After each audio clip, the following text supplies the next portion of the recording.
Welcome back to the Hospitality Institute of New South Wales.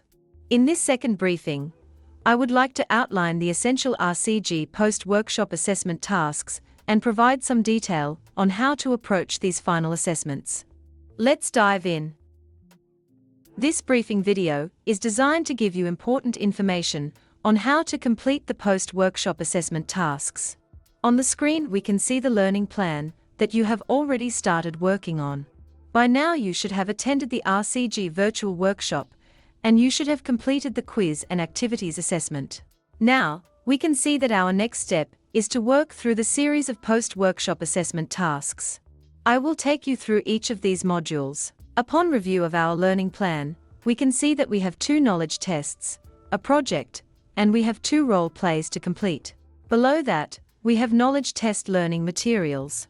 I will be reviewing the knowledge test learning materials and the assessments, and give you a detailed explanation on what to do in these modules. Before you attempt the assessments, we always encourage that you review the knowledge learning materials first. To start, go to the knowledge test learning materials. We can see that we have knowledge test slides, sessions 1 and 2. These slides will follow the knowledge tests 1 and 2 in the same manner. In order to start reviewing the learning materials, just click into the slides and click on Start Now. Before I go into the slides, you will notice that some of the assessments reference a specific slide number. You can navigate to the exact slide by clicking on the 3 horizontal lines. Otherwise, it is best to review the slides from beginning till the end, in detail. If you don't need to go to a specific slide, start from the beginning. We can see that as we click on these buttons it will reveal the responses. Please review the slides as much as possible. As we go back to the learning materials, we can see that below we have some briefing videos. These videos are designed to support the knowledge test slides and will also reference the assessment questions directly. The 2 briefing videos are there to provide some additional content in regards to the knowledge test slides and the knowledge test questions. Please review the videos in detail. They will assist you in completing the knowledge test. Once you have reviewed the knowledge test resources in detail, you can attempt the knowledge tests. You are granted 5 attempts for each of the assessment modules. In order to start working through the knowledge tests, simply click to start your first attempt. As we enter the assessment, we can see the questions on the left side of the portal. You can navigate up and down through the questions, but otherwise you can simply start from the beginning and select the questions. Please keep in mind, some questions may ask you to select a specific amount of responses. Please make sure that you adhere to this instruction, otherwise, if you choose the incorrect amount of responses, it will be deemed as not satisfactory. Once you have completed the 2 knowledge test modules successfully, they will appear here as satisfactory.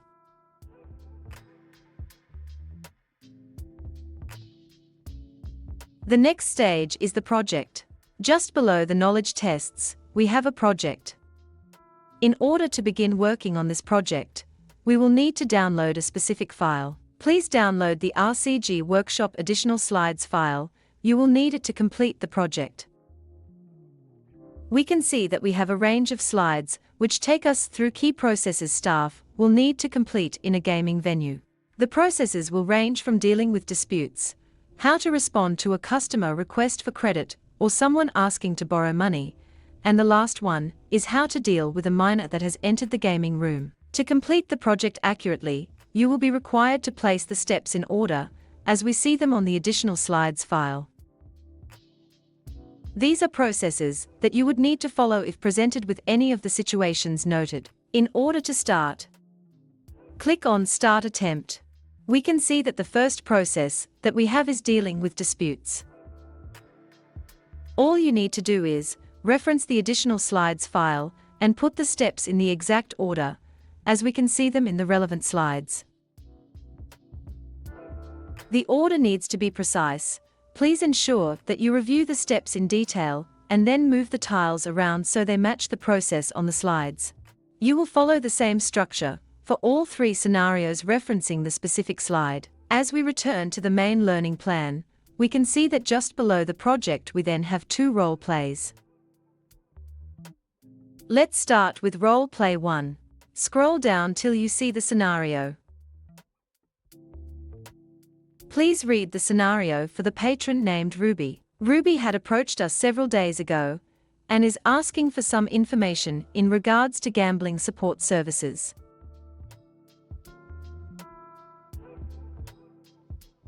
In the role plays, you will be required to record a video on your device and upload it to the portal for the assessor to review and grade your submission.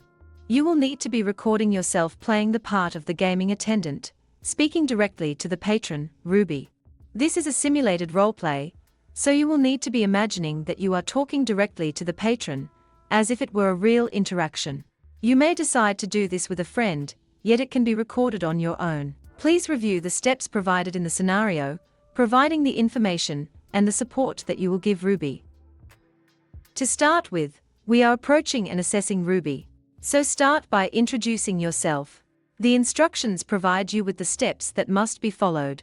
The instructions will not tell you exactly what to say, that's where the knowledge that you have learned so far will be used. Please ensure that you provide specific information obtained from this course. Verbalize the information clearly and in detail. Be sure that when you're offering promotional materials, you explain the brochures, explain the odds of winning, talk about the RTP, and what it means. Discuss the supports that you would be offering the patron, for example, talk about spending caps and how they work, explain the player activity statements, go into detail about 24/7 free counseling. Lastly, it is very important that you provide Ruby with a contact card in order to gain support. The next step is to discuss self-exclusion. This part of the role play will require you to provide accurate information about the self-exclusion program.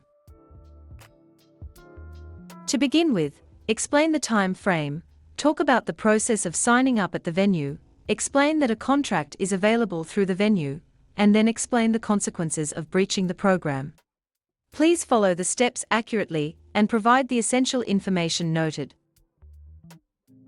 Lastly, I will take you through very quickly what to do in order to upload your role-play videos. In order to upload a file, simply click on Browse Files, find the file that you just recorded and then it will embed into this section here.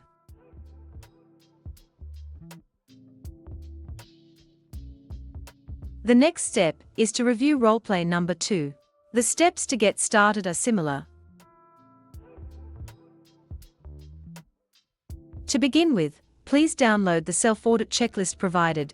It will help you understand what gaming signage is needed. Scroll down until you can see the scenario details.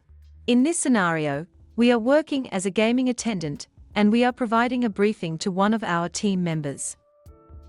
You will provide them with a briefing on the tasks they need to perform when they work as a gaming attendant. We can see that the instructions also provides us with steps that you need to cover. To begin with, tell the team member what specific signage will be needed in the gaming area. Please make sure that you note the exact sign that is needed, mentioning it by name, or at least by the content that's on that sign, and please mention where is that sign to be located in the venue. Next is to explain the promotional materials that are needed. These are resources that we provide to customers with details of available support services. Examples include brochures and contact cards.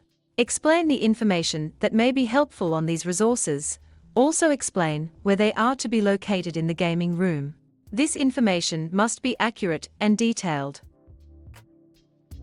Lastly, explain what should staff do if they ever notice signage or promotional materials that are missing. Next step is to discuss how to manage clocks in the gaming area.